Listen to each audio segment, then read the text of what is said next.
So good morning dear students. మనము BA second year లో entrepreneurship and development subject లో ఉన్నాం. లాస్ట్ క్లాస్ లో ఫస్ట్ యూనిట్ లో అసలు ఎంటర్ప్రినర్షిప్ అంటే ఏమిటి చూసాం. ఎంటర్ప్రినర్షిప్ అంటే ఎవరు, వ్యవస్థాపకుడు అంటే ఎవరు, వ్యవస్థాపకునికి ఉండవలసిన లక్షణాలు ఏమిటో చూసాము. అట్లనే వ్యవస్థాపకతకు ఆర్థిక అభివృద్ధికి ఏమైనా సంబంధం ఉందా, ఏ విధంగా దోహదం చేస్తుంది ఆర్థిక అభివృద్ధికి అనేది చూసాం. అట్లనే భారతదేశంలో ఎంటర్ప్రినర్షిప్ వృద్ధి ఎట్లా ఉన్నది ఇప్పటిదాకా అనేది చూసాం. యూనికాన్లు, స్టార్టప్లు, అట్లనే ఆర్టిఫిషియల్ ఇంటెలిజెన్స్ ఉపయోగించడం, UPI, unified payments interface system ద్వారా డబ్బులు ట్రాన్స్ఫర్ కానివ్వండి, రకరకాల అంశాలను మనం పరిశీలించాం. అట్లనే ఆ మహిళలు ముందుకు వస్తున్నారు ఎక్కువ సంస్థలు స్థాపించడానికి. So all those things we discussed till now. Okay, ఇంకా ఈ టాపిక్స్ ఉన్నాయండి. మా విజయ గాథలు, ఎవరెవరు స్థాపించి సంస్థలు స్థాపించి కష్టపడి రిస్క్ తీసుకొని స్థాపించి ఎవరెవరు స్ఫూర్తినిస్తున్నారు కొత్తగా వాటిలోకి రావడానికి అనేది చూద్దాం. అతనే ఆర్థిక అభివృద్ధిలో మళ్ళీ ఎంటర్ప్రినర్షిప్ పాత్ర ఇట్లా భారతదేశంలో మాత్రమే కాదు మళ్ళీ ఆర్థిక అభివృద్ధిలో ఎటువంటిది అనేది చూద్దాం. అట్లనే భారతదేశంలో గ్రామీణ ఎంటర్ప్రినర్షిప్ సమస్యలు ఏమిటి, అసలు కొత్తగా సంస్థను స్థాపించి నిలదొక్కుకోవడంలో ఉన్న సమస్యలు ఏంటి మన దేశం. ఓకేనా, అట్లనే అది ముఖ్యంగా ఎక్కడ గ్రామీణ ప్రాంతాల్లో, in rural areas the problems involved with reference to entrepreneurship. ఈ టాపిక్స్ డిస్కస్ చేద్దామండి. ఇంకోటి లక్షణాలు నేను క్లాస్ లో చూసాం కదా. Vision, innovation, risk taking capacity will be there, leadership qualities will be there, adaptability, flexibility will be there, disciplined entrepreneur will be highly disciplined. Okay, he will be proactive, and he will have deep knowledge regarding the product or services. So with relation to economic development, entrepreneurship will create employment, will encourage innovations, will help in capital formation, మూలధనం సమీకరించడంలో ఉపయోగపడుతుంది. వీటి will increase national income, జాతీయ ఆదాయం పెరుగుతుంది వ్యవస్థాపకత వలన, కొత్త సంస్థలు స్థాపించడం వలన.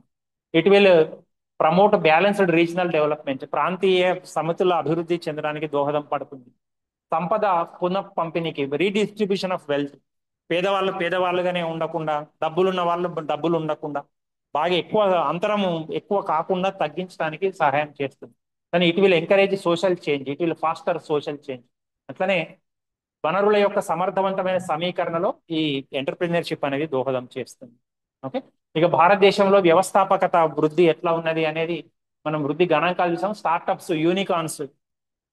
ఓకే, సిమిలర్లీ ఉద్యోగాల కల్పన. అండ్ టైర్ 2, టైర్ 3 మెట్రో నగరాలు అంటే చెప్పాను, 4 cities are known as metro cities. అవి కాకుండా నెక్స్ట్ స్టేజ్ లో ఉన్నవి టైర్ 2, టైర్ 3.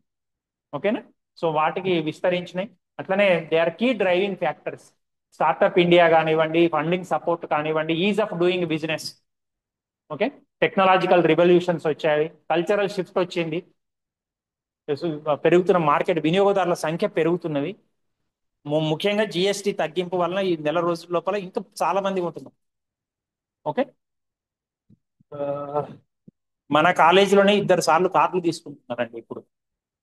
పోయిన నెల 2 నెలల క్రితమో తీసుకుందాం అనుకున్నారు, ఇప్పుడు జిఎస్టీ తగ్గింది కాబట్టి ఇప్పుడు తీసుకుంటారు. కనీసం 1 లక్ష రూపాయలు 2 లక్షల మధ్యన తేడాతో వాళ్ళకు బెనిఫిట్ అవుతుంది. ఓకే, సో అట్లా రకరకాల చేంజెస్ వలన మనం కొత్త సంస్థల స్థాపన కానివ్వండి, దానికి ఎంకరేజ్మెంట్ కి గవర్నమెంట్ సపోర్ట్ చేస్తున్నది, జిఎస్టీ తగ్గించడం అలాంటివి చేసి.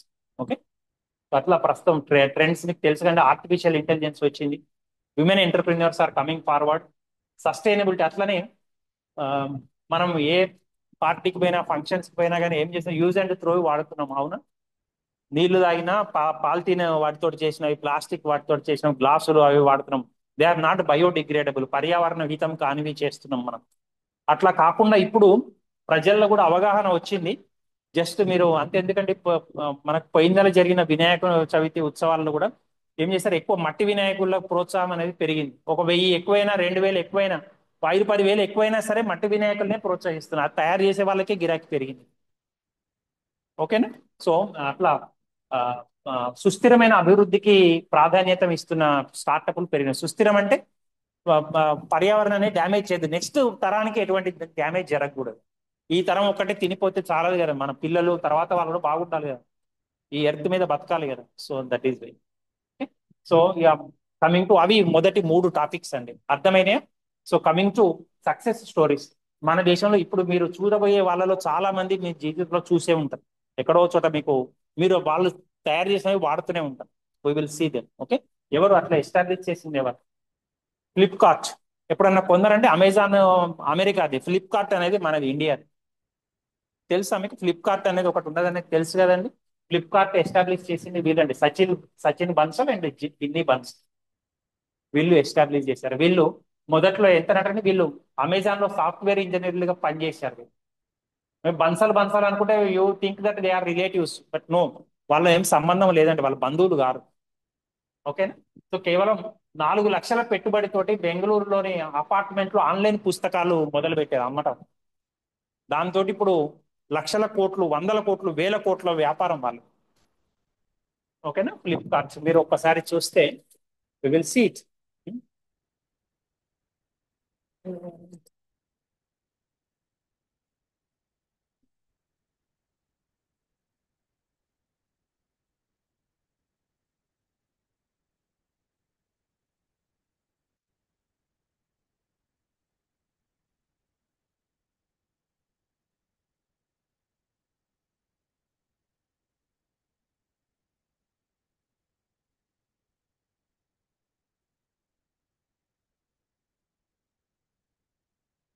చూడండి ఫ్లిప్కార్ట్ ఎన్ని ఎన్ని రకాల వస్తువులు అమ్ముతున్నారు చూడండి. You can see it. This is website of Flipkart. మా మినిట్స్ లోనే ప్రయాణం చేయడానికి. Okay. Mobiles, tablets, tabs, tablet అంటే తినే ట్యాబ్లెట్ కాదు. Okay. Then TVs, appliances, electronics, fashion, home and kitchen, beauty and toys, furniture, రకరకాల. ఎట్లనైతే అమెజాన్ లో ఎట్లా ఉన్నాయో అన్ని ఫీచర్స్ అంత ఉన్నది. This is made in India. Flipkart ఎన్ని లక్షలతోటి స్టార్ట్ చేశారనుకున్నాం? 4 లక్షలు, only 4 lakhs. No you can see any crores of rupees. ఎంతమందికి ఉద్యోగం కల్పిస్తున్నారు చూడండి. Okay. So next time when you want to purchase online, go for Flipkart. So because honourable prime minister also told, what he told, you purchase from Indians only. Be Indian, buy Indian. విదేశీ వస్తువులు కాకుండా స్వదేశీ వస్తువులే వాడమని చెప్పారు. Okay. So you go for it. Okay.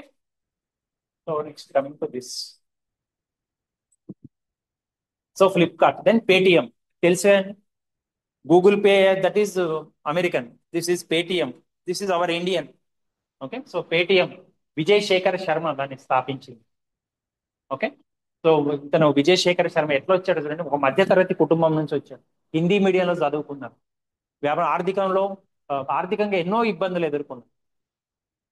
ఓకేనా? 2000 సంవత్సరంలో ఆయన 197 అనే కమ్యూనికేషన్ సంస్థను స్థాపించారు ఫస్ట్. తర్వాత ఇటు ట్రాన్స్ఫార్మడ్ into Paytm 2010లో.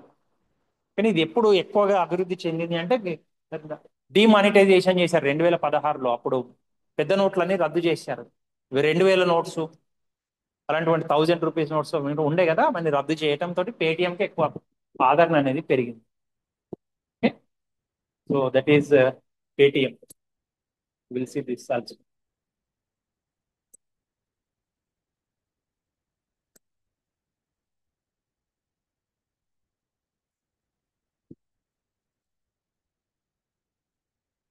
These are the facilities across Paytm. So recharge, bills, ticket booking, flight tickets, train tickets, everything. Payments and services. Paytm for business. Okay.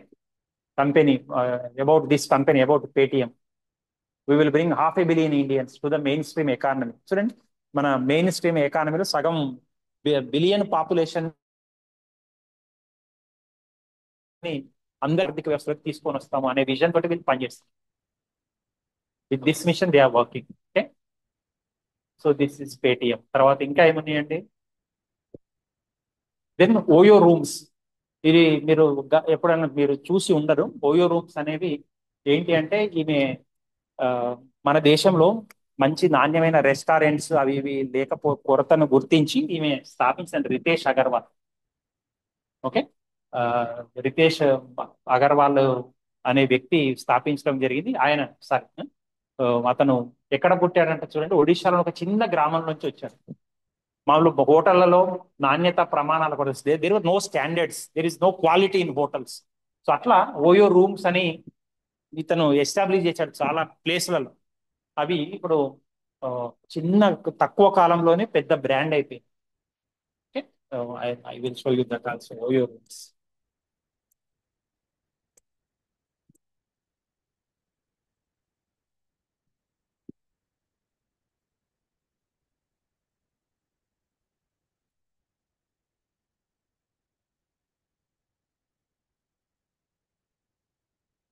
Fine hotels deals in OYO.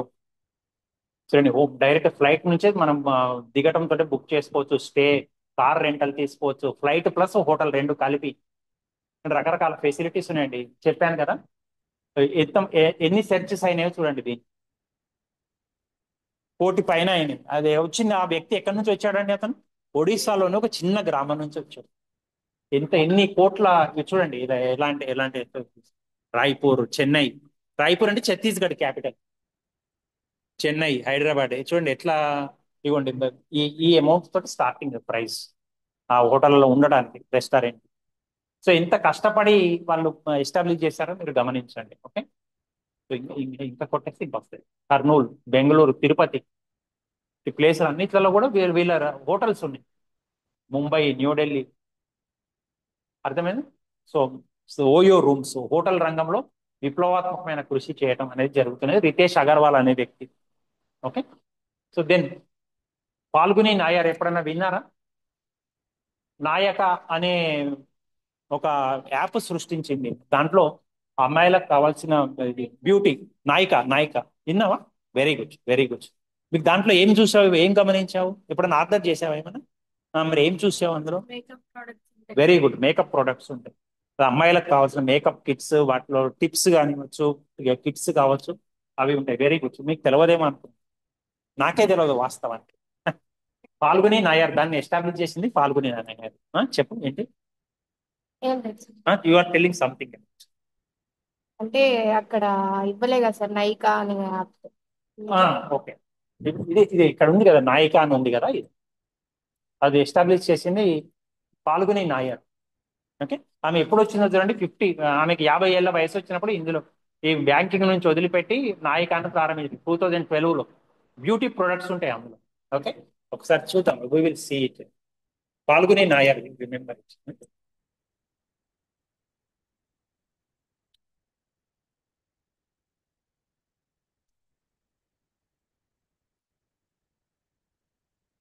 NYK. అర్థమవుతుందండి ఇవన్నీ కూడా. You can see it. Mobile number తోటి దాంతో login కావచ్చు, ఇవన్నీ కొనుక్కోవచ్చు. Maybe any beauty thing. ఇది maybe hair colour కావచ్చు, లేకపోతే లిప్స్టిక్ కావచ్చు, ఐబ్రోస్ కావచ్చు, ఇంకేమైనా రకరకాల anything related to beautiness. Okay. అట్లా not only that, you can see mom and baby, అమ్మకు, తల్లి, పిల్లలకు కూడా మధ్యలో కావాల్సినవి కూడా ఉన్నాయి. బ్యూటీ టిప్స్ కావచ్చు, ఎవ్రీథింగ్ విత్ ఇట్. సో అట్లా ఆమె దాన్ని ఎస్టాబ్లిష్ చేయడం జరిగింది, పాల్గొని నాయర్. ఓకే. దెన్ జొమాటో, మీ అందరికి తెలిసే ఉంటుంది, food delivery app. Okay. So ఎవరు స్థాపించారు? Deepender Goyal and Pankaj Chadha. Food delivery నిమిషాల్లోనే, 10 నిమిషాల్లో, 15 మినిట్స్, 30 మినిట్స్. దానికోసం యాక్సిడెంట్ కూడా అవుతున్నాయి, మీకు తెలుసా ఆ విషయం? కొన్ని సందర్భాల్లో యాక్సిడెంట్లు అవుతున్నాయి. చెన్నైలోనో ఎక్కడో పోలీసులు హెచ్చరించడం కూడా జరిగింది, మీరు ఇట్లా టైం పెట్టి ఇట్లా పంపిస్తే ఈ యాక్సిడెంట్లు అయితే బాగుండదు, ఇంత స్పీడ్గా పోవద్దని చెప్పి. ఓకే. ఎందుకంటే వాళ్ళకు పంపుకొని పోయే వాళ్ళకు కమిషన్లు రావటమో, లేకపోతే వాళ్ళ శాలరీలో కట్ చేయడం ఏదో ఉంటుందటండి. 10 మినిట్స్ లో తీసుకొని పోవాలి, 30 మినిట్స్ లో తీసుకొని పోవాలి, ఫుడ్ డెలివరీ చేయాలి. అది చేయలేకపోతే దానికోసమని పాపం వీళ్ళు ప్రాణాలు రిస్క్ తీసుకొని కట్లు కొట్టుకుంటూ ట్రాఫిక్ లో మధ్య మధ్యలో పోతుంటే పోలీసులు పట్టుకున్నారు ఒకసారి. గమనించి మీరు ఇట్లా పిచ్చి పిచ్చి చేయొద్దని చెప్పి వాళ్ళకి హెచ్చరిక జారీ చేస్తుంది. ఫుడ్ డెలివరీ యాప్స్ కి నేను చెప్పేది. ఓకే. సో అలా జొమాటో ఉంది. So okay. ఇన్ఫోసిస్, మీకు తెలుసు కంటే ఇన్ఫోసిస్ నారాయణమూర్తి గారు. అట్లానే ఆ, ఏమిటి, తెలుసు కదా, ఇన్ఫోసిస్ పేరు వినలేదా? ఇప్పుడు ప్రీవియస్ బ్రిటన్ ప్రైమ్ మినిస్టర్ వీళ్ళ అల్లుడు. ప్రీవియస్ బ్రిటన్ ప్రైమ్ మినిస్టర్ ఎవరు?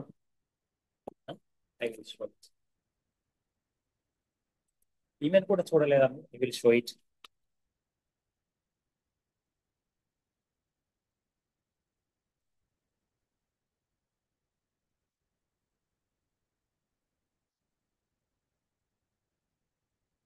వీళ్ళని చూడలేదండి. ఇన్ఫోసిస్ ఏమైనా కూడా మీ పేరు సుధా చంద్రన్. ఆ, మంచి మంచి స్పీచెస్ ఇస్తుంది ఫర్ పర్సనాలిటీ డెవలప్మెంట్. ఎప్పుడు చూడలే? You check it. ఆమె చాలా సరళమైన ఇంగ్లీష్ లో చాలా సింపుల్ గా ఉంటుందండి.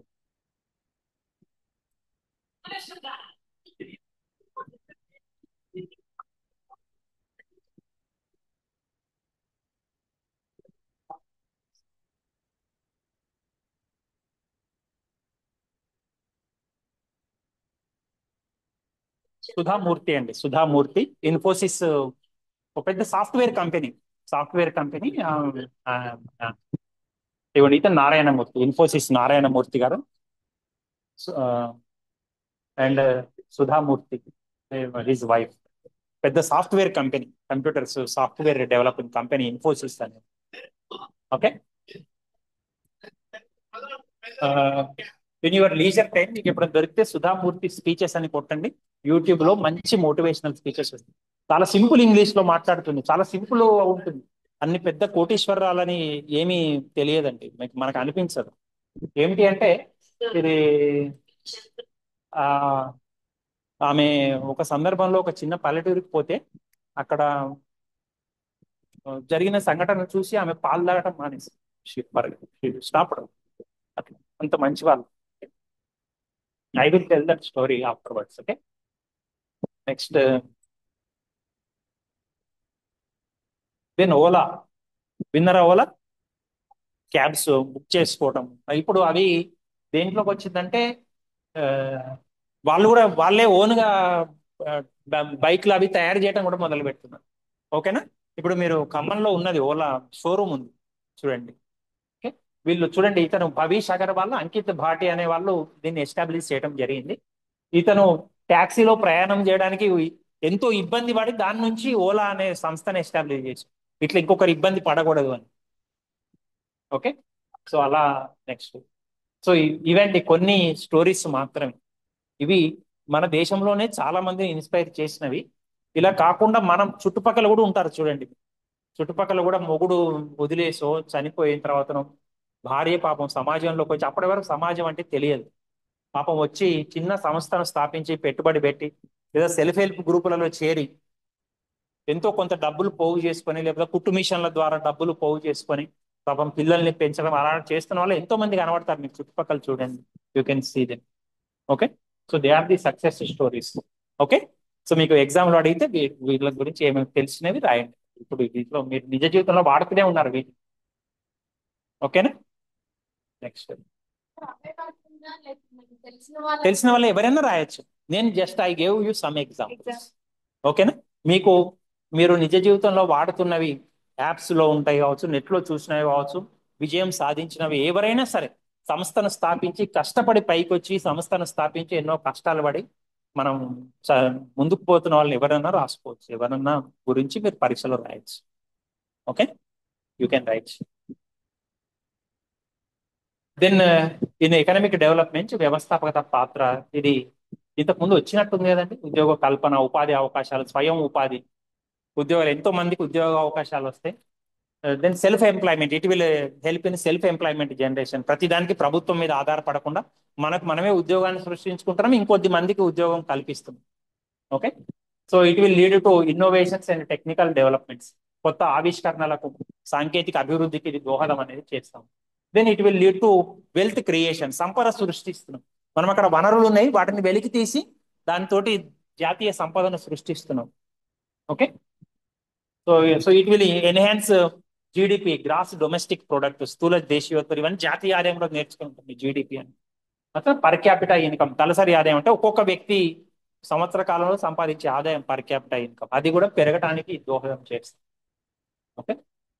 సో నాట్ ఓన్లీ దట్, పన్నుల రూపంలో ప్రభుత్వానికి ఆదాయం, it will lead to improvement in government revenue by way of collection of taxes. ఇవి సంస్థలో వచ్చిన లాభాల మీద ట్యాక్స్ కట్టాలి కదా ప్రభుత్వానికి. అతనే మనం వస్తువు కొంటే, ఇప్పుడు ఈ ప్యాడ్ను పోయి 50 రూపాయలకు 40 రూపాయలకు కొన్నావు కదా, దాని మీద ₹2 ₹3 జిఎస్టీ ఉన్నది, మనకు తెలియదు కదా ఎంత ఉన్నదో. మనం బిల్ ఏం తీసుకోవట్లేదు కదా. మీరు పెద్ద డిమార్ట్ లోనే ఎక్కడైనా కొంటే బిల్లు ఉంటుంది, అందులో జిఎస్టీ కనబడుతుంది. మీరు ఇక్కడ చిన్న షాపులలో తీసుకుంటే వాళ్ళు ఏం బిల్లు ఇవ్వరు మీకు, కానీ దీని ఎంతో కొంత జిఎస్టీ ఉంటుంది. ఒక సంస్థలు స్థాపించడం వలన వాటి వచ్చే ఆదాయం మీద ఇన్కమ్ ట్యాక్స్ కట్టాలి, అమ్మకాల మీద జిఎస్టీ కట్టాలి. So government will collect will it will enhance government's tax collection. Okay, ప్రభుత్వానికి పన్నుల రూపంలో ఆదాయం వస్తుంది. అట్లనే ప్రాంతీయ అభివృద్ధి, అన్ని ప్రాంతాల అభివృద్ధి చెందడానికి వ్యవస్థాపకత అనేది దోహదం చేస్తుంది. ఓకే, అట్లనే ఎగుమతుల ప్రోత్సాహం. ఇప్పుడు నేను అన్నాను కదా, ఇది మనం ఇవే తీసుకుంటే అట్లనే మీకు మెయిల్లో కూడా వస్తున్నది ఈ మధ్యన వాట్సాప్లో జీమెయిల్ బంద్ చేసి Zoho mail, India mail, made in India అని చెప్పి మీకు వచ్చినాయో లేదో నాకు తెలియదు. అట్లనే వాట్సాప్ తీసేసి ఇంకా మనది ఏదో వచ్చింది ఐకియానో దాని పేరేదో ఉంది. వాట్సాప్ బంద్ చేసేయండి, లోకల్ మేడ్, ఇండియన్ మేడ్ మనది తీసుకోండి, దానికంటే ఎక్కువ ఫీచర్స్ ఉన్నాయని చెప్పి మనకి ఈ మధ్యన మెసేజ్లు వస్తున్నాయి, వాట్సాప్ పని అయిపోయింది, ఇది కొత్తది వాడండి అని. నాకు చాలా మెసేజ్లు వచ్చినాయి వాస్తవానికి. ఓకే, సో అట్లా ఆ, మనం మన దేశం సెల్ఫ్ సఫిషియెంట్ అయ్యి మనం వేరే దేశానికి ఎగుమతి చేసే పరిస్థితులలో ఈ ఉండటం అనేది జరుగుతుంది ఇఫ్ యూ ఎంకరేజ్ ఎంటర్ప్రినర్షిప్. కానీ ఇట్ విల్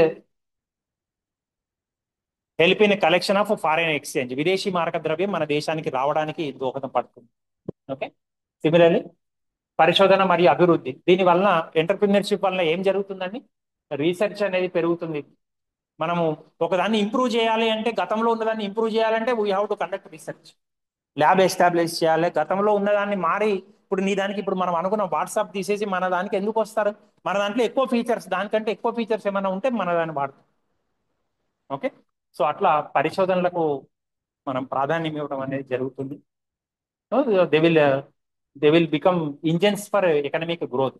వాళ్ళ యొక్క ధైర్యము, ఆవిష్కరణల వలన మన ఆర్థిక అభివృద్ధికి ఊతం ఇచ్చినట్టు అవుతుంది. కొత్త సంస్థలను స్థాపించే వాళ్ళను ప్రోత్సహిస్తుంది. సో అందుకని ప్రభుత్వం ఎన్నో రకాలుగా ప్రోత్సాహం అనేది అందజేస్తుంది. So this is the last topic in first unit. ఏమిటండి, భారతదేశంలో గ్రామీణ ప్రాంతాల్లో వ్యవస్థాపకత ఎదుర్కొంటున్న సమస్యలు, problems of rural entrepreneurship in India. మన దేశంలో ఏం సమస్యలు ఎదుర్కొంటున్నారని చూస్తే, ఆర్థిక వనరుల కొరత ఫస్ట్ పాయింట్. మీకు చెప్పానండి, ఎమ్స్ కావాలి. ఒక ఎమ్ మనీ.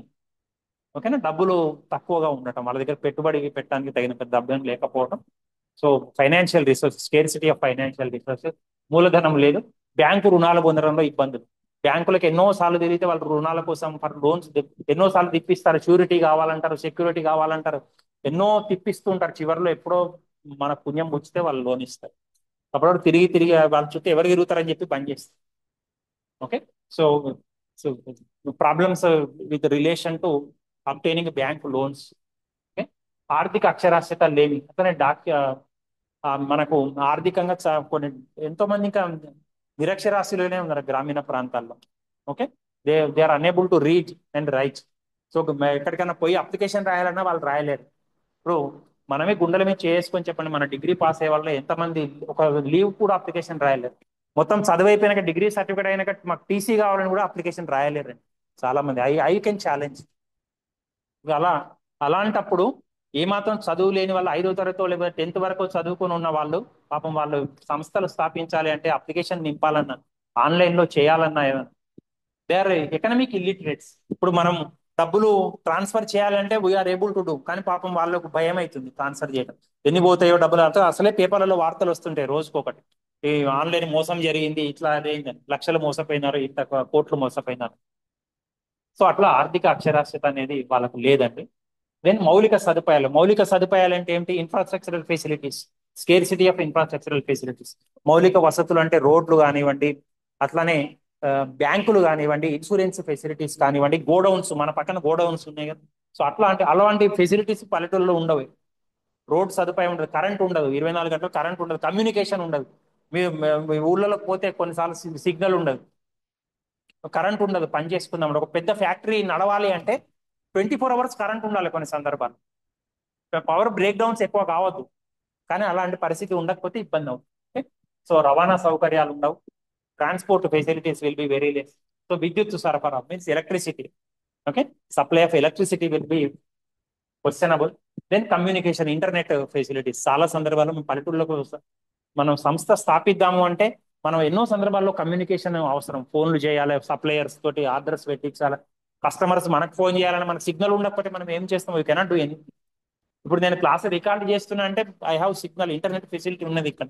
అదే రిమోట్ ఏరియాస్ లో పోతే ఇట్లా వైఫై తోటి ఉంటుందండి, చాలా కష్టం. మనం ఒక్కరి కోసమే వచ్చి టవర్ బిగించాలంటే చేయరు కదా, కొన్ని కోట్ల ఖర్చుతో. Okay. Then marketing problems. Okay, marketing problems. ఇప్పుడు మనం అనుకున్నట్టుగా మీకు 5 M's చెప్పాను కదా, 6th M ఈజ్ మార్కెటింగ్. మనం ఎంత మంచిగా చేసినా గానీ, మార్కెటింగ్ అంటే ఏమిటండి? ఇప్పుడు మనం ఒక టీవీలో ఒక సినిమా చూస్తుంటే 20 నిమిషాల సినిమా చూస్తాం, 10 నిమిషాలు అడ్వర్టైజ్మెంట్స్ వస్తాయి, యాడ్స్ వస్తాయి. మనం ఏం చేస్తాం? రిమోట్ పట్టుకొని మారుస్తాం, వేరే ఛానల్ మారుస్తాం అంతవరకు. అంతేగాని వాళ్ళు ఇచ్చే అడ్వర్టైజ్మెంట్స్ చూడటానికి ఇష్టపడతాం. కానీ అడ్వర్టైజ్మెంట్ లేకపోతే ఏది కూడా అమ్ముడు పోవట్లేదు వాళ్ళకి, మనకు తెలియట్లేదు ఏది జరుగుతుంది. ఓకేనా, అవునా కాదా చెప్పండి. కాబట్టి ఈ విధంగా marketing, lack of marketing facilities will be there in rural areas. Marketing సమస్యలు ఉంటాయి. పెద్ద మార్కెట్ కు అందుబాటులో లేకపోవడం, ఒక పెద్ద రిమోట్ ఏరియాస్ నుంచి పెద్ద మార్కెట్ కు మన వస్తువులు తరలించాలన్న, అక్కడ నుంచి కస్టమర్స్ ఇక్కడికి రావాలన్న, it will be very very difficult. Okay. So పెద్దవాళ్ళతో మనం పోటీని ఎదుర్కోలేకపోతాం. చిన్న సంస్థలకు ఎక్కువ ఆదాలు ఉండవండి, ఎక్కువ ఎకానమీస్ ఉండవు. మీరు ఎకనామిక్స్ లో నేర్చుకుంటారు, బహిర్గత ఆదా, అంతర్గత ఆదాలు అని వస్తాయి. నేర్చుకున్నారా? అంతర్గత ఆదా, బహిర్గత ఆదా నేర్చుకోలేదా? అంటే ఏమిటి అంటే, ఇప్పుడు ఈ ప్యాడు ఒక్కటే కొనుక్కుంటామంటే 50 రూపాయలు అంటారు. అదే ఓ 1000 కొనుక్కుంటామంటే ఒక్కొక్కటి 42 రూపాయలకు, 40 రూపాయలు కూడా ఇస్తారు. సో లార్జ్ స్కేల్లో మీరు అమ్మిన మీకు కన్సెషన్స్ వస్తాయి, డిస్కౌంట్స్ వస్తాయి. సో దాన్ని మనం ఆదా అంటాం. సో అలాంటివి పాపం రూరల్ ఏరియాస్ లో ఉన్న వాళ్ళకి ఎక్కువగా వర్తించవు, ఎందుకంటే పెద్ద ఎత్తున కొంత. ఇప్పుడు మీరు డిమార్ట్కి పోయినారా ఖమ్మంలో? ఏం కొనుక్కున్నారు చెప్పండి? ఆ? అవి కొనుక్కున్నాం ఇంట్లో. సరే, అవి ఎందుకు అక్కడ దాకా పోయి కొనుక్కున్నాం, ఇక్కడ ఎందుకు కొనుక్కోలేదు? అక్కడ తక్కువ రేట్ వస్తుంది. ఎందుకు తక్కువగా వస్తుంది? వాళ్ళు కొన్ని లక్షలు ఒకటేసారి కొంటారు. అదే మన ఇంటి దగ్గర ఉన్న పక్క షాపులో కూడా కూల్ డ్రింక్ దొరుకుతుంది, మీకు కావాల్సిన టీ పొడి దొరుకుతుంది, మీకు కావాల్సిన పేస్ట్ దొరుకుతుంది, మీకు కావాల్సిన సబ్బు దొరుకుతుంది. కానీ ఇక్కడ 50 రూపాయలు ఉన్నది అక్కడ 35 రూపాయలు, 30 రూపాయలకే ఇస్తారు. How it is possible? Because they are purchasing on large scale. పెద్ద ఎత్తున కొంటారు ఒకటేసారి. ఒకటేసారి పెద్ద ఎత్తున కొంటే తక్కువ డిస్కౌంట్స్ వస్తాయి. ఓకేనా? సో అలాంటివి పాపం చిన్న సంస్థలకు ఉండవు. So they cannot face competition, అందుకనే పోటీని ఎదుర్కోవడం అనేది కష్టమైంది. మన ఊళ్ళో చూడండి, ఖమ్మంలోనే డిమార్ట్ వచ్చినాక చుట్టుపక్కల షాపుల యొక్క సేల్స్ తగ్గినాయి. మీరు ఒకసారి ఎవరైనా ఫ్రెండ్స్ కానీ, మీ ఫ్రెండ్స్ వాళ్ళ పేరెంట్స్ కానీ ఉంటే కనుక్కోండి, ఏమైనా షాపులలో ఉంటే. Okay, because they cannot face competition. అంత వాళ్ళు హోల్సేల్లో పెద్ద ఎత్తున కొంటారు. దేశవ్యాప్తంగా ఎన్నో అవుట్లెట్స్ ఉన్నాయి డిమార్ట్కి. అన్నిటికి కనిపెట్టాడు ఒకటేసారి లక్షలలో, కోట్లలో కొంటారు. సో దాంతో వాళ్ళకి డిస్కౌంట్స్ ఎక్కువ ఇస్తారు అమ్మేవాళ్ళు. డైరెక్ట్ ప్రొడ్యూసర్స్ నుంచే కొంటారు అట్లా. ఓకే. సో దీని నాణ్యత ప్రమాణాలు. అట్లనే మన చిన్న సంస్థలతో యొక్క క్వాలిటీ స్టాండర్డ్స్ చూస్తే పెద్ద సంస్థలు ఎక్కువ ఉంటాయి. కాబట్టి they cannot face competition. Marketing సమస్యలు ఉత్పన్నం అవుతాం. అట్లనే నైపుణ్యం మరియు శిక్షణ లోపం, training, lack of training and skills. చూడండి, పెద్ద పెద్ద సంస్థలు మీరు పోతే చాలా ఆకర్షణీయంగా, ఏ చెన్నై షాపింగ్ మాల్కో, సౌత్ ఇండియా షాపింగ్ మాల్కో పోయినారా ఎప్పుడన్నా బట్టల కోసం? పోయినారా? మంచిగా టైలు పెట్టుకొని, బెల్ట్లు వేసుకొని, మంచిగా యూనిఫామ్స్ వేసుకొని, మంచిగా అమ్మాయిలు అందరూ వెల్కమ్, చెప్పండి ఏం కావాలి మీకు అని అడుగుతుంటారు వెంటబడి. అవునా? అదే మన ఇంటి దగ్గర ఉన్న చిన్న బట్టల షాప్ పోండి, ఎవరన్నా మంచి అట్లా టైలు, మంచి యూనిఫామ్లు వేసుకొని పిలుస్తారా మిమ్మల్ని మంచిగా? మీరు ఇంకా ఎక్కువ కొంటే కూల్ డ్రింక్ కూడా ఇస్తారు కూర్చోబెట్టి. పెళ్లి సామాన్లకో లేకపోతే ఇంకా దేనికో పట్టు చీరలో బాగా భారీ ఎత్తున కొంటే కూల్ డ్రింక్ సప్లై చేస్తారు, రకరకాలు చేస్తారు. మన ఇంటి పక్కన ఎవరైనా చేస్తారా అట్లా? వాళ్ళకు they will employ trained personnel, ఎట్లా మాట్లాడాలి, ఎట్లా బిహేవ్ చేయాలి, వాళ్ళకి ట్రైనింగ్ ఇస్తారు మంచిగా. ఎంబీఏనో లేకపోతే మంచిగా చదివి ఫిక్స్డ్ క్వాలిఫికేషన్ ఉన్న వాళ్ళని తీసుకుంటాం. సో మేనేజీరియల్ స్కిల్ ఉన్న వాళ్ళని, టెక్నికల్ స్కిల్ ఉన్న వాళ్ళని తీసుకోవటం అనేది జరిగింది. That facility is not available with organizations or entrepreneurs who are operating in rural areas. మన గ్రామీణ ప్రాంతాల్లో ఉన్న వాళ్ళకి అంత వసతులు ఉండవండి, అంత సామర్థ్యం అనేది ఉండదు. ఓకే. దెన్ తక్కువ నైపుణ్యం గల శ్రామిక శక్తి. సో లేబరర్స్ కూడా మీకు మంచి పెద్ద పెద్ద సంస్థలలో మంచిగా టెక్నీషియన్స్, వాళ్ళు వెల్ క్వాలిఫైడ్ వాళ్ళని తీసుకుంటాం. మనం అదే చిన్న సంస్థల్లో అట్లాంటి వాళ్ళని తీసుకోవాలంటే వాళ్ళ జీతాలకు పెద్ద ఎత్తున డబ్బులు ఇవ్వాలి. It is not possible for small scale industries, small entrepreneurs who are operating in rural areas. So ఇవి గ్రామీణ ప్రాంతాల్లో మన ఎవరైతే వ్యవస్థాపకులు ఉన్నారో వాళ్ళు ఎదుర్కొంటున్న సమస్య. అర్థమైందండి? సో ఇందులో ఏం నేర్చుకున్నాం? ఎంటర్ప్రినర్షిప్ యొక్క ప్రాథమిక లక్షణాలు, basic characteristic features of entrepreneurship, then the relationship between entrepreneurship and economic development. అంటే in India the growth of entrepreneurship, మన దేశంలో ఎంటర్ప్రినర్షిప్ ఎట్లా ఉన్నది, విజయ సక్సెస్ స్టోరీస్, మన దేశంలో ఎంటర్ప్రినర్స్ గా ఉండి సక్సెస్ అయిన వాళ్ళు కొంతమంది కథలు చూసాం మనం, కొద్ది మంది గురించి నేర్చుకుంటాం. అట్లనే మీరు ఇంకా రిలయన్స్ అంబానీ గారిని కూడా తీసుకోవచ్చు, ఎన్ని, అట్లానే అదానీ గారిని కూడా తీసుకోవచ్చు, ఎన్ని వేల కోట్లు లక్షల కోట్లు ప్రపంచ కుబేరుల జాబితాలోనే ఉంటున్నారు కదా వాళ్ళు ఇప్పుడు. మరి they are also success stories. అట్లానే మనం అంతే, ఎందుకంటే మనం న్యూస్ పేపర్ ఈనాడు, మా రామోజీరావు గారు ఉన్నారు కదా, ఆయన పేపర్లు వేసుకొని బతికారు, పచ్చళ్ళు వీళ్ళు వీళ్ళు పచ్చళ్ళు అమ్ముకుంటూ బతికారు. ఆయన is a success story, is story is a success story. అట్లా మీకు తెలిసిన వాళ్ళే రాయొచ్చు, నేను చెప్పినే రాయవలసిన అవసరం లేదు. You can right on your own. First వ్యవస్థాపకత అంటే ఏంటో రాసి, సో మన దేశంలో సక్సెస్ఫుల్ ఎంటర్ప్రినర్స్ వీళ్ళు, విజయం సాధించిన వ్యవస్థాపకులు వీళ్ళు అని చెప్పి you can right your own stories. మీకు తెలిసిన వాళ్ళే ఎవరైనా రాయొచ్చు. ఓకే, సో అట్లా. నెక్స్ట్ ఆర్థిక అభివృద్ధిలో ఎంటర్ప్రినర్షిప్ పాత్ర ఏమిటో చూసాం. The role of entrepreneurship in economic development. Then in India problems faced by rural entrepreneurship, గ్రామీణ ఎంటర్ప్రినర్షిప్ ఎటువంటి సమస్యలు ఉన్నవి అనేది చూసాం. ఇవి ఫస్ట్ యూనిట్ లో చూసాం. ఓకే, సెకండ్ యూనిట్ లో మొత్తం ఆ, వ్యవస్థాపకునికి ఆర్థిక వనరులు అసలు కావాల్సిన ఏంటి, మూలధనం నిర్మాణం ఎట్లా ఉంటుంది, భారతదేశంలో కొన్ని సంస్థలు ఏర్పాటు చేశారు కేవలం వీళ్ళకి డబ్బులు ఇవ్వడానికి, ఎంటర్ప్రినర్షిప్ ఎంకరేజ్ చేయడానికి. అవి ఏమిటి, భారతీయ అనుభవం ఎట్లా ఉన్నది, ఆర్థిక వృద్ధి దశలు ఏమిటి, వృద్ధి రకాల వ్యూహాల రకాలు ఏమిటి అనేవి చూస్తాం ఈ second unit. So first unit లో ఒక 6 టాపిక్స్ ఉన్నాయి, సెకండ్ యూనిట్ లో ఒక 6 టాపిక్స్ ఉన్నాయి, మొత్తం 12 టాపిక్స్ ఉన్నాయి. In the next class I will deal with the second unit. ఇంకా డిడ్ యూ అండర్స్టాండ్? అర్థమైందండి? So thank you very much. In the next class we will meet. Okay.